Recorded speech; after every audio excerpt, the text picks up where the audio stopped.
This world is all about branding and marketing. The #1 branders in the universe is the United States. They made United States seem like it's the best place in the world to be. It's the land of the free, home of the brave. I go there to find and chase my dreams. We have to be able to tell our own stories. Directors, filmmakers, entertainers, it's going to be clearly, and the press, it's going to be your job to redefine how people think about Africa.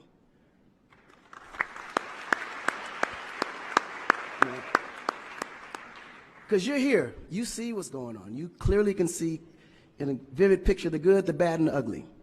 What you choose to put out there is what the world is going to get. Because I can tell you right now, in Chicago alone, there's more people dying in Chicago than there was in the war in Iraq. But you would never see that. There's a lot of things that's happening in the U.S. that you would never see because they choose to show you what they want you to see for. Yeah. It's about country integrity. You have a certain reputation you have to keep. No one puts their family business out into the street.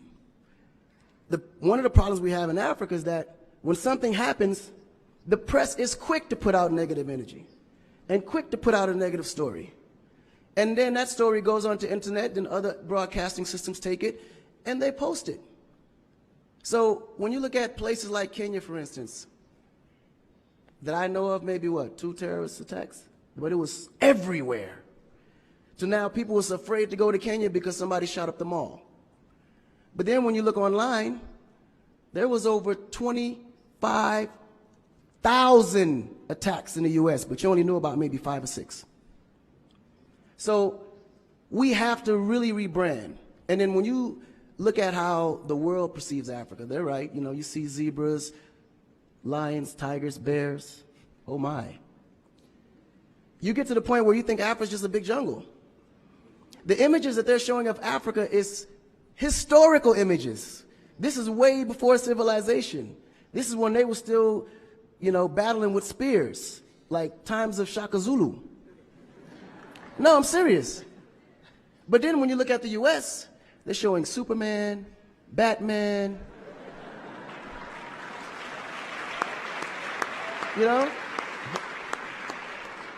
Where is our Superman? Where is our, Shaka Zulu should be a superhero today. Really. So we have to tell our own stories. I mean, even Jesus is white. And you believe it. But it's okay, because how you were framed, if you taught something from the day you were born, and your mother taught you that, your father taught you that, it's real. You never look at your mom and your dad as liars. But their mother and father taught them the same thing, because that's the kind of history that's put out for them to believe. Our history books in the U.S. is all white American history, culture that's been borrowed from other nations. But Africa have to teach the same history of our ancestors, the great things that they have accomplished. And it's going to be the jobs of directors like yourself, filmmakers like yourself, to narrate that story. How do we want to be perceived? How do we want that story to be narrated to the rest of the world? This younger generation, we kind of figured it out. Because now, when you look at hip-hop in America, every rapper is rich. Gold chains, Bentleys, nice girls by the pool with bathing suits in this big mansion. And then, when the video's over, they get on their phone and call an Uber. They don't even come in the Bentley that you just saw in the TV. But you go to Nigeria, we got Wizkid, Davido, P-Square, all these guys driving a Bentley, Mercedes. They actually own those cars. That's the difference. But if we don't translate that, they will never know. They think we're going to leave the shoot and go home on a horse or a zebra.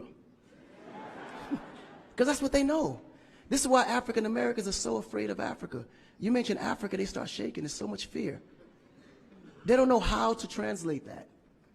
It was just recent that people are now saying, yeah, man, you know what? I rock with Africans, man. You know what I'm saying? I want to do some collaborations, man. Yo, man, I need an Afrobeat remix, you know what I'm saying? But before, they'd be like, man, I don't know that dude. I'm not putting him on my record. So the younger generation is slowly understanding how you have to rebrand the culture, because the culture has adapted. They've actually took everything that we've created and made it look better. They made a superstar look like a superstar. When I look on TV and I see our biggest entertainers, they don't look like stars. That's why you can't really respect the entertainer. If a politician saw a singer, he'd just be like, oh, he's just a local singer. But if he go to that local singer's performance, he may sell out the stadium because he has a huge influence, but the image is not there. So we have to take the image as a huge accountability for ourselves and realize that Africa really does have a reputation. But if we allow our stories to be told, our stories will be told according to their agenda on what they need to be able to benefit from Africa. So we have to tell our story so we can be able to understand how we can utilize that story to benefit for our agenda. You know? So in closing, this job is for the entertainers, the filmmakers, the reporters, and anyone that creates content. We have to rebrand. And we have to rebrand it in the way that we see it and tell the story to where they can understand it, feel comfortable, and want to come here and invest. Right?